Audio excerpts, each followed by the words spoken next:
This was the very first possession of Game 4, where the Celtics made a clear effort to hunt Brunson in ISO. Keep your eyes on Brunson throughout this entire sequence. Brown gets the switch and immediately looks to attack, trying to blow by Brunson. Brunson does an excellent job cutting off the drive, staying with Brown step for step, forcing Brown to pick up his dribble and settle for a tough fadeaway jumper. Now as I pause it right here, take a look at the contest Brunson puts on that shot.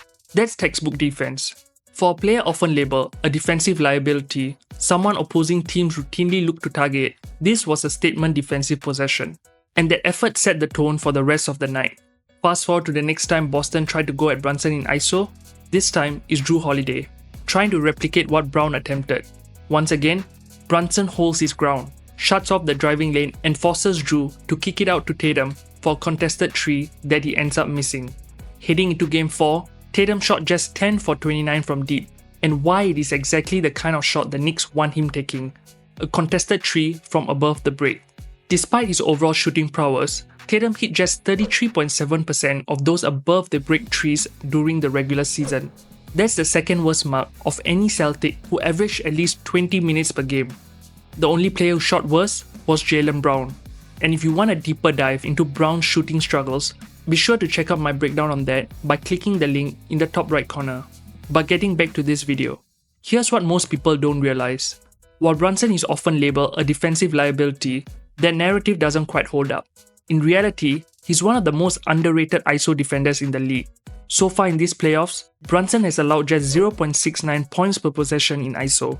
That ranks him comfortably in the top 15% of all players in this postseason. And if you're thinking, well, that's a small sample size, New York hasn't even played 10 games, then let's rewind to the regular season. Brunson's ISO defense was even better over the long haul. He allowed just 0.67 points per possession, ranking in the top 12% league-wide. These aren't empty numbers. He's regularly targeted by opposing stars looking for a mismatch. Think about it. How often do players go at Brunson in ISO, assuming he's the weak link? And yet, more often than not, they come up empty. But if you're still not convinced, let's go back even further. Last season, no one on the Knicks was tougher to score on in ISO than Brunson. He gave up just 0.41 points per ISO possession, a ridiculously low number. But here's what makes that stat even more impressive. Among all NBA players who defended at least 30 isolation plays, nobody allowed fewer points per possession than Brunson. Not a single one. That's how elite he was in the defensive end on ISOs during the 2023-24 season, and he's only carried that same intensity into this year. That's why, as this series has progressed, and even within this very game, the Celtics have started targeting Brunson less and less in ISO. Now watch this next clip. It's almost identical to the last scenario we looked at, but with a slight difference. Jrue has a wide open lane to the basket, and Mitchell Robinson, the Knicks' only real rim protector, is nowhere near the paint. But Jrue doesn't even consider driving. Instead, he calls for a screen, comes off it, and pulls up for a jumper. On the surface, it looks like a decent shot. Robinson was late on the contest. But in reality, this is exactly what the Knicks are daring him to take. Why? Because they know the numbers. Jrue shot just 27% on pull-up threes during the regular season, a steep drop from his overall 3-point percentage of 35.3%. And this isn't some random cold stretch, it's been a pattern. On catch-and-shoot threes, Jrue was excellent, knocking them down at a 40% clip, but on pull-ups, a dismal 27%. And it doesn't stop there. That same trend has carried into the playoffs. So far, Jrue's been lights out on catch-and-shoot threes, hitting 57.1%, but on pull-up attempts, just 25%. So the picture is slowly becoming clearer. Cut off Boston's driving lanes, force them into the kind of threes they struggle with, not just threes in general, but specific ones, and live with the results. That's the Knicks' game plan this series.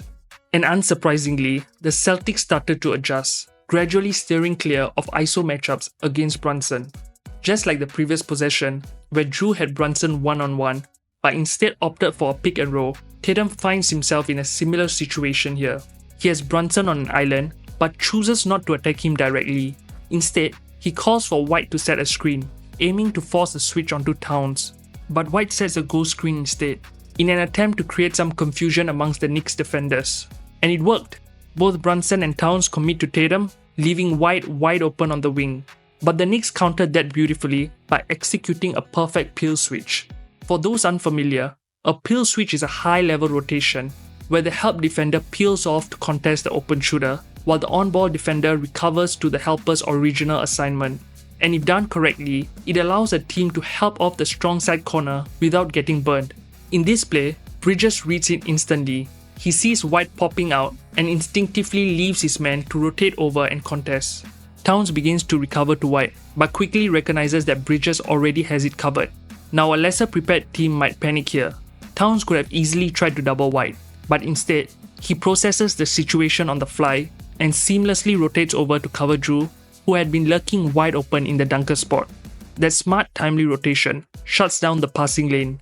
White's only option then is to drive, and Bridges stays glued to him the entire way, sliding his feet, contesting the pull-up, and ultimately forcing the miss. Another strong defensive sequence by the Knicks, only this time it wasn't just Brunson putting in the work, it was a collective effort. Earlier in the game though, this level of cohesion just wasn't there. Let's rewind to one of the Celtics' early offensive possessions. Brunson hustling back on defense ends up matched up against Horford in the half court. Horford spots the mismatch and immediately looks to post him up. Over on the weak side, Josh Hart is signaling to Towns, urging him to switch onto Horford so Brunson can rotate elsewhere. But Towns ends up being a step slow, and that split-second hesitation was all that the Celtics needed.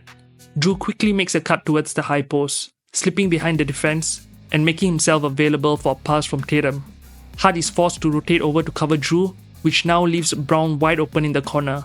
Brown swings it to White, who then knocks down the tree off some excellent ball movement. And it all started with that late switch from Towns. Fast forward to the second half, and credit to the Knicks. They look like the team 2-1 down in the series, playing with urgency, turning up the intensity and locking in on defense. Their switches were tighter, their rotation sharper, and suddenly, those easy looks the Celtics were getting in the first half were no longer there. And you could certainly feel the energy shifting. Just in the first quarter alone, Boston shot a scorching 9 for 14 from deep, 64.3%, with most of them coming off of great ball movement. But as the game wore on, their shooting rhythm vanished. The Celtics' 3-point percentage plummeted to a mere 30% in the second quarter and to a dismal 25% in both the third and the fourth. This surge in defensive intensity wasn't just about sharper rotations, it was also about the Knicks' big men stepping up in a major way. As the Celtics hunted mismatches, they quickly realized Brunson wasn't an easy target. Despite being the primary focus in the first half, Brunson held his own in ISO, so Boston shifted their attention to the bigs, trying to exploit matchups against Towns and Mitchell Robinson. But their strategy backfired. Despite Tatum's hot start, he was held to just 2 for 7 shooting in the second half when isolated against either Towns or Robinson. That's tough to do against a scorer like Tatum, and it's especially impressive coming from 2 7-footers. That's the kind of defensive effort the Knicks have needed, not just from Brunson, but from their entire front court. And right now, they're delivering. With a 3-1 series lead, the Knicks are just one win away from punching their ticket to the Eastern Conference Finals. As always, I appreciate all your support, and I can't wait to break down more film with you next time. This series is now 3-1 in favor of the New York Knicks.